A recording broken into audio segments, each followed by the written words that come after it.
তাওয়াক্কুল সেই রাস্তা যেটার মাধ্যমে আগুন ঠান্ডা করে দেয়া হয়, যা মরুভূমি থেকে জমজম বের করে দেয়, যা সমুদ্রে রাস্তা বানিয়ে দেয়, যা ইউসুফকে ইয়াকুবের সাথে মিলিয়ে দেয়, যা তুফানের মধ্যেও নৌকাকে ভাসিয়ে রাখে।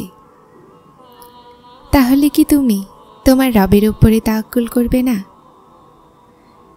যে অসম্ভবকে সম্ভব করার কুদরত রাখে? হযরত ইউসুফ আলাইহিসসালামের সামনে সব দরজাগুলো বন্ধ ছিল, কিন্তু তিনি তারপরও ওই বন্ধ দরজাগুলোর দিকে দৌড়াতে ছিলেন, কেননা তাদের বিশ্বাস ছিল যে আল্লাহ তাআলা তার জন্য বন্ধ দরজাও খুলে দিবেন। এটা হলো বিশ্বাস। যদি তোমার জন্য সব দরজা বন্ধ আছে, তাহলে দৌড়াতে থাকো, কেননা তোমার আর ইউসুফের আল্লাহ একজনই তো।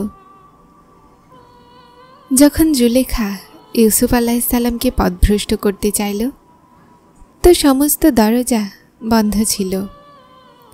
হযরত ইউসুফ আলাইহিসসালাম জানতেন যে দরজাগুলো বন্ধ, তারপরও তিনি বন্ধ দরজাগুলোর দিকে দৌড়েছিলেন।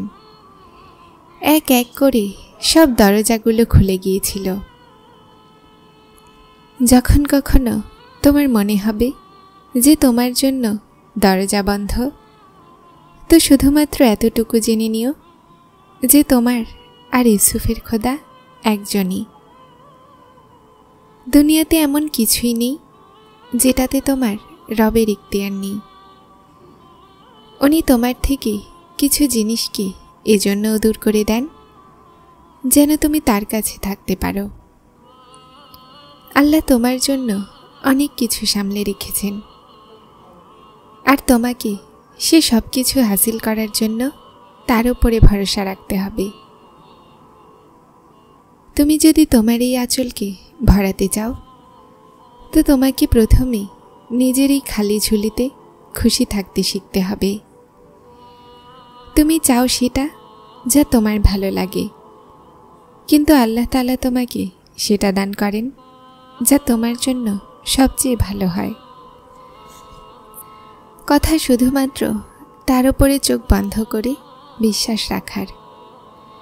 উনিই আছেন যিনি তোমাকে শুধুমাত্র দিতে পারেন, আর কেউ নেই।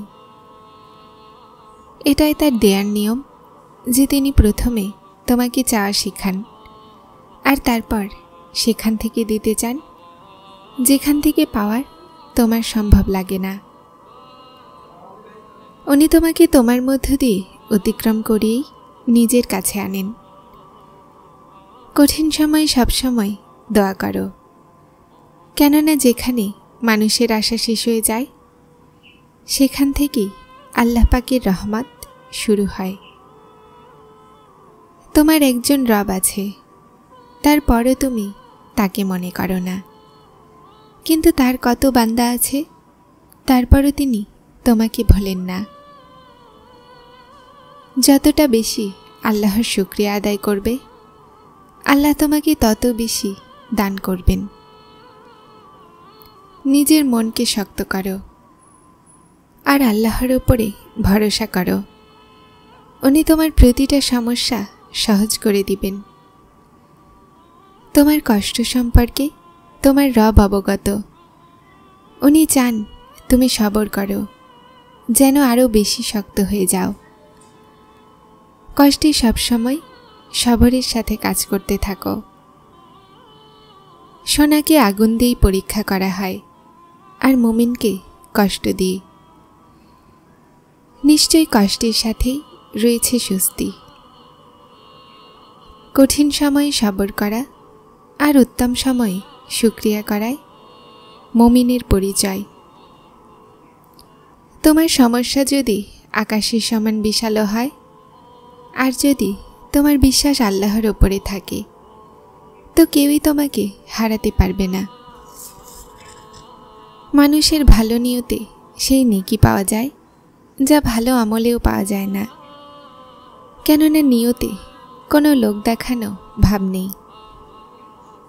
সবসময় দোয়া চাইতে থাকো, কেননা দোয়া কখনোই রদ হয় না, হয় কবুল হয়, না হলে আখিরাতের জন্য রাখা হয়, অথবা বিপদকে দূর করে দেয়া হয়। যখন আল্লাহ কোন বলেন না, তো অসম্ভব সম্ভব হয়ে যায়, আর দোয়াগুলো ভাগ্যের উপরে ভারী হয়ে যায়। তোমার প্রতিবার এভাবে বিশ্বাস এসে যাওয়া, তোমার মনে প্রতিবার আশা তৈরি হওয়া, আর তারপর তোমার দোয়াগুলো চাওয়া, এই কথার প্রমাণ যে আল্লাহর কাছে থেকে সাহায্য জলদি তোমার কাছে পৌঁছাবে মজেজার সুরতে। দোয়াতে অনেক শক্তি থাকে, আর যখন তুমি খাস হৃদয়ে আল্লাহর কাছে চাইবে, তো তিনি কখনোই তোমাকে হতাশ করবেন না, কেননা তোমার রব অনেক শক্তিশালী, আর তিনি লজ্জাবোধ করেন বান্দার তোলা হাত খালি ফিরিয়ে দিতে যখন তুমি তার কাছে রহম চাও। দোয়াগুলোর মাধ্যমে জলদি মজেজা হয়ে যায় না, দোয়াগুলো আস্তে আস্তে তোমার জন্য উসিলা বানায়, আর তারপর তোমাকে ওই সমস্ত মাকাম পর্যন্ত নিয়ে যায় যেখানে মজেজা হয়, যেখানে তোমার বিশ্বাসের সামনে তোমার নসিব হাঁটু গেড়ে বসে, আর আল্লাহ কোন বলে দেন। দোয়াগুলোর ওপরে কখনোই সন্দেহ করো না, কেননা আল্লাহ সক্ষম নসিব বদলাতে, অসম্ভবকে সম্ভব করতে, বন্ধ রাস্তাগুলোকে খুলে দিতে। চিন্তিত হইও না, এই বিশ্বাসের সাথে দোয়া করতে থাকো, সব না পাওয়া জলদি পেয়ে যাবে। আল্লাহর ভালোবাসা খুব বিশেষ, সবচেয়ে বড় সম্পদ হলো বিশ্বাস। আল্লাহকে দেখা যায় না, কিন্তু তার হওয়ার, তার কুদরতের আর আখিরাতের, তার ভালোবাসার, তার সব শুনতে পাওয়ার, তার শুনে বোঝার, তার দেয়ার বিশ্বাস। আল্লাহর বিশ্বাসে ভরা বান্দার হৃদয় অনেক প্রিয়। যারা প্রতিটা দুঃখে বলে আল্লাহ আমার জন্য যথেষ্ট, যদি পুরো দুনিয়া এক হয়ে তোমাকে হতাশার দিকে নিয়ে যাক, তখনও যদি তুমি আল্লাহর উপরে দৃঢ় বিশ্বাস রাখো, তো আল্লাহ তোমার জন্য গায়েব থেকে উসিলা বানিয়ে দেন। আল্লাহ তাআলা পরীক্ষা নেন যেন সবর করো। আল্লাহ পরীক্ষায় ফেলেন যেন তার শুকরিয়া গুজার করো।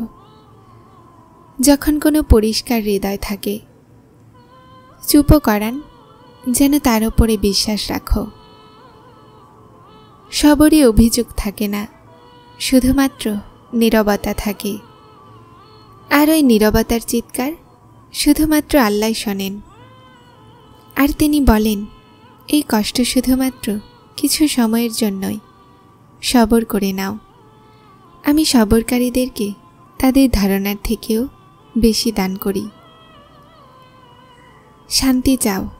দোয়াগুলোর কবুলিয়তের জন্য চোখ প্রতিদিন ভিজে যাচ্ছে, কিন্তু কবুলিয়ত পাচ্ছ না। কি মনে হয় তোমার এই অশ্রু নিরুপায়, ব্যর্থ? আর এই অশ্রু তো নিয়ামত। এই অশ্রু আল্লাহর অনেক প্রিয়। উনি জলদি তোমাকে দান করবেন, তোমার দোয়াগুলো কবুল করে শান্তি দান করে দিবেন ইনশাআল্লাহ। যা তুমি দোয়াতে চাচ্ছ সেটা এখন পর্যন্ত পাওনি, তাহলে বুঝে নাও আল্লাহ তোমাকে দেওয়ার জন্য উসিলা তৈরি করছেন। জলদি সমস্ত দোয়াগুলো বাস্তবতা হয়ে যাবে ইনশাআল্লাহ। আমাদের ভাগ্যে কিছু জিনিস এমন লেখা থাকে যা দোয়া করাতেই পাওয়া যায়, তাই দোয়া করতে থাকো। কে জানে কখন কবুলিয়তের মুহূর্ত।